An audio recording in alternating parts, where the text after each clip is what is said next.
सिंहासन 32 की 21वीं कहानी चंद्रज्योति पुतली की कथा।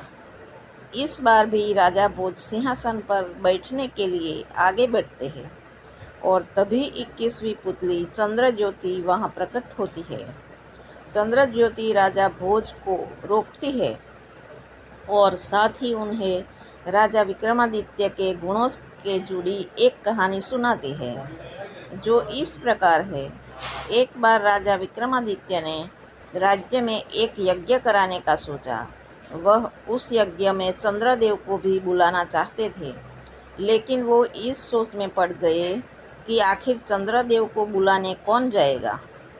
कुछ देर तक सोचने के बाद उन्होंने इस काम के लिए अपने महामंत्री को चुना। राजा ने महामंत्री को अपने पास बुलाया और अपने विचार प्रकट किए।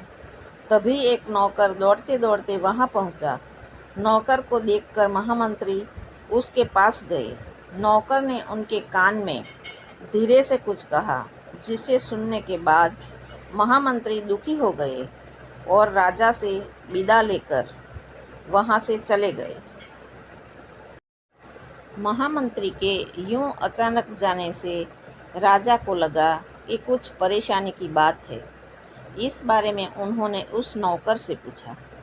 तब नौकर ने बताया, महामंत्री की एक ही बेटी है जो लंबे समय से बीमार है। उसका इलाज कई वैद्य हकीमों से कराया गया, पर वो ठीक नहीं हुई। दुनिया की हर दवाई और औषधि उसे दी गई, पर उसकी तबीयत और खराब होते जा रही है। आज तो इसकी हालत इतनी खराब हो गई कि वह हिल भी नहीं पा रही है। उसका बचना मुश्किल लग रहा है। इन बातों को सुनकर राजा बहुत दुखी हुए। उन्होंने तुरंत राजवैद्य को बुलवाया और पूछा, क्या उन्होंने महामंत्री की बेटी का इलाज किया है? इस पर राजवैद्य ने कहा, महाराज, महामंत्री की बेटी को अब बस फांग बूटी से ही बचाया जा सकता है। इसके अलावा इसका इलाज किसी और चीज़ों से नहीं हो सकता है।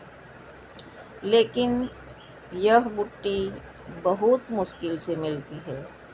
उसे खोजने में कई महीने लग जाएंगे। यह सुनने के बाद राजा ने वैद्य से पूछा, वो जगह कौन सी है जहाँ यह बूटी मिलती है? तब राजवैद्य ने बताया, नील रत्नागिरी की घाटिया में यह बूटी मिलती है, लेकिन इसे खोजना बहुत मुश्किल है। इसका रास्ता बहुत ही कठिन है। लेकिन राजा इससे डरे नहीं। उन्होंने राजवैद्य से उस बूटी की पहचान पूछी ताकि वो उसे पहचान सके। राजवैद्य ने बताया, उस पौधे में आधे नीले और आधे पीले रंग का फूल खिलता है। उसकी पत्तियां लाजवंती नामक पौधे की तरह ही होती है और छूने से वे सिकुड़ जाती है। इतना सुनने के बाद राजा यज्ञ को छोड़कर बूटी लाने के लिए निकल गए।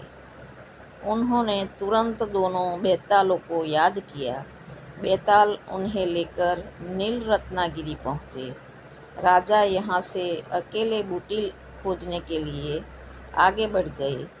तभी उन पर एक शेर ने हमला कर दिया, लेकिन राजा इतने ताकतवर थे कि उन्होंने शेर को मार दिया।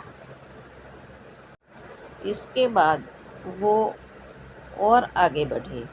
तभी एक बड़े से सांप ने उन्हें खा लिया, लेकिन राजा ने उसके पेट में चाकू मारकर खुद को बचा लिया।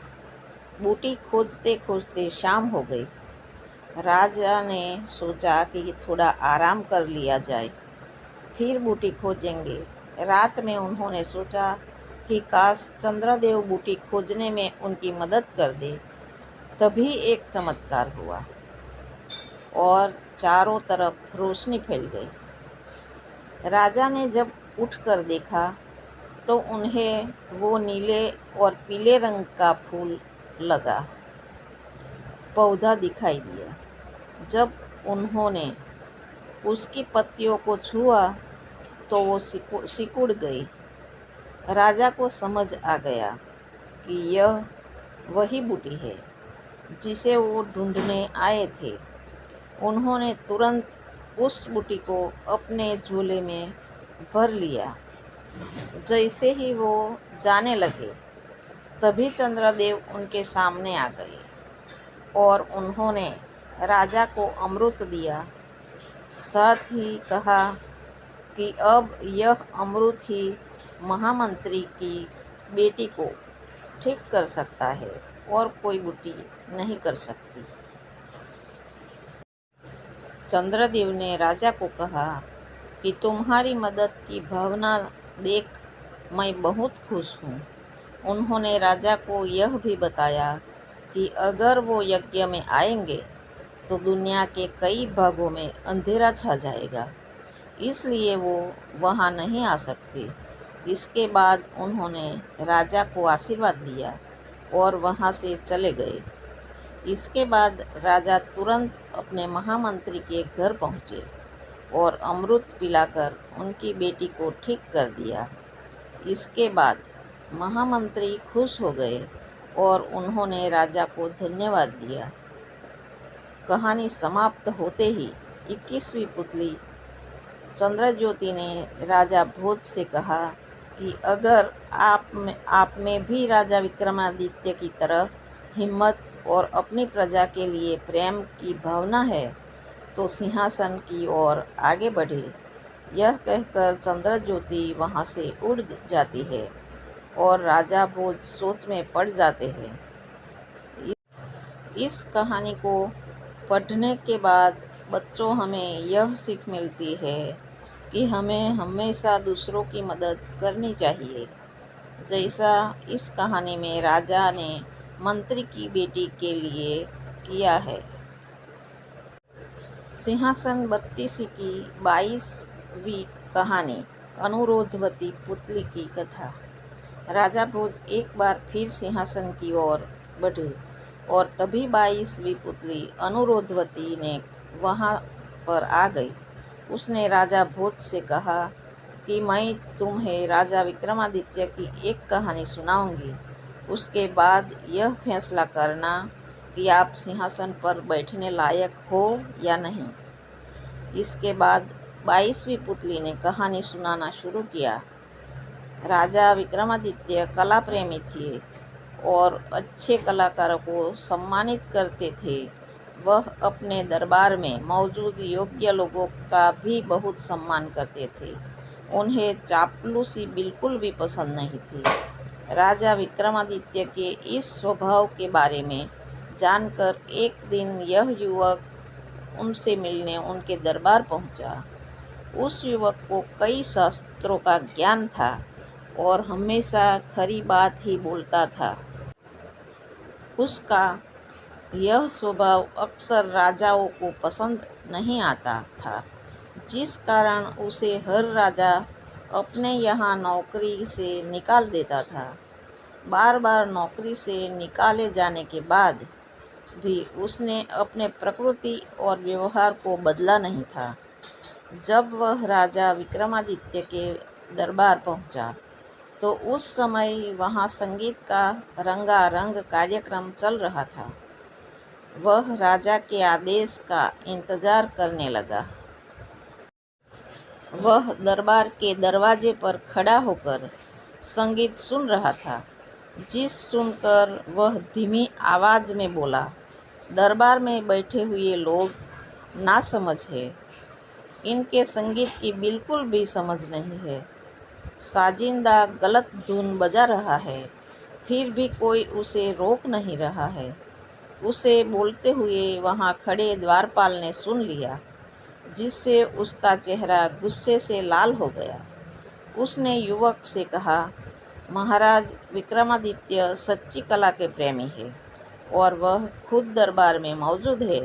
द्वारपाल की बात सुनकर युवक हंसा और बोला, वह कला प्रेमी हो सकते हैं, लेकिन कला पाखंडी नहीं, क्योंकि साजिंदे की गलती को वह पकड़ नहीं पा रहे हैं। युवक की बात सुनकर द्वारपाल ने कहा कि अगर उसकी बात गलत साबित हुई तो उसे दंड मिलेगा। इस पर युवक ने कहा कि अगर उसकी बात गलत साबित हुई तो वह हर प्रकार की सजा के लिए तैयार है। इसके बाद द्वारपाल ने युवक के बारे में विस्तार से राजा को बताया। राजा विक्रमादित्य ने तुरंत उस युवक को दरबार में लाने का आदेश दिया। राजा विक्रमादित्य के सामने भी युवक ने कहा कि किसी एक साजिंदे की उंगली पर चोट लगी हुई है, जिस कारण संगीत में कम है। यह सुनकर राजा विक्रमादित्य ने सभी साजिंदों की उंगलियां देखने का आदेश दिया। जांच के दौरान सच में एक वादक के अंगूठे का ऊपरी भाग कटा हुआ मिला। उसने अंगूठे पर पतली खाल चढ़ा रखी थी। यह देखकर राजा ने उस युवक की बहुत प्रशंसा की। इसके बाद उन्होंने उस युवक से उसका परिचय पूछा और उसे अपने दरबार में नौकर रख लिया। युवक ने भी समय समय पर अपनी योग्यता का परिचय, जिससे राजा विक्रमादित्य बहुत प्रभावित हुए। कुछ दिनों के बाद दरबार में एक खूबसूरत नर्तकी आई। दरबार में उसके नृत्य का आयोजन किया गया। वह युवक भी दरबार में बैठा हुआ था और नृत्य को गौर से देख रहा था। वह नर्तकी बहुत ही अच्छा नृत्य कर रही थी और सभी दरबारी मोहित होकर उसके नृत्य को देख रहे थे। तभी न जाने कहाँ से एक भंवरा आकर उसकी छाती पर बैठ गया। नर्तकी ने न तो नृत्य रोक सकती थी और न ही हाथों से भंवरे को हटा सकती थी, क्योंकि ऐसा करने से भंगिमाएं बिगड़ जाती। ऐसे में उस नर्तकी ने चतुराई से सांस अंदर की ओर खींचे तथा पूरे जोर से भंवरे पर छोड़ दी। ऐसा करने में भंवरा उड़ गया। हालांकि यह घटना कोई नहीं देख सका, लेकिन उस युवक ने सब कुछ देख लिया। वह नर्तकी की तारीफ करते हुए उठा और अपने गले की मोतियों की माला उस नर्तकी के गले में डाल दी।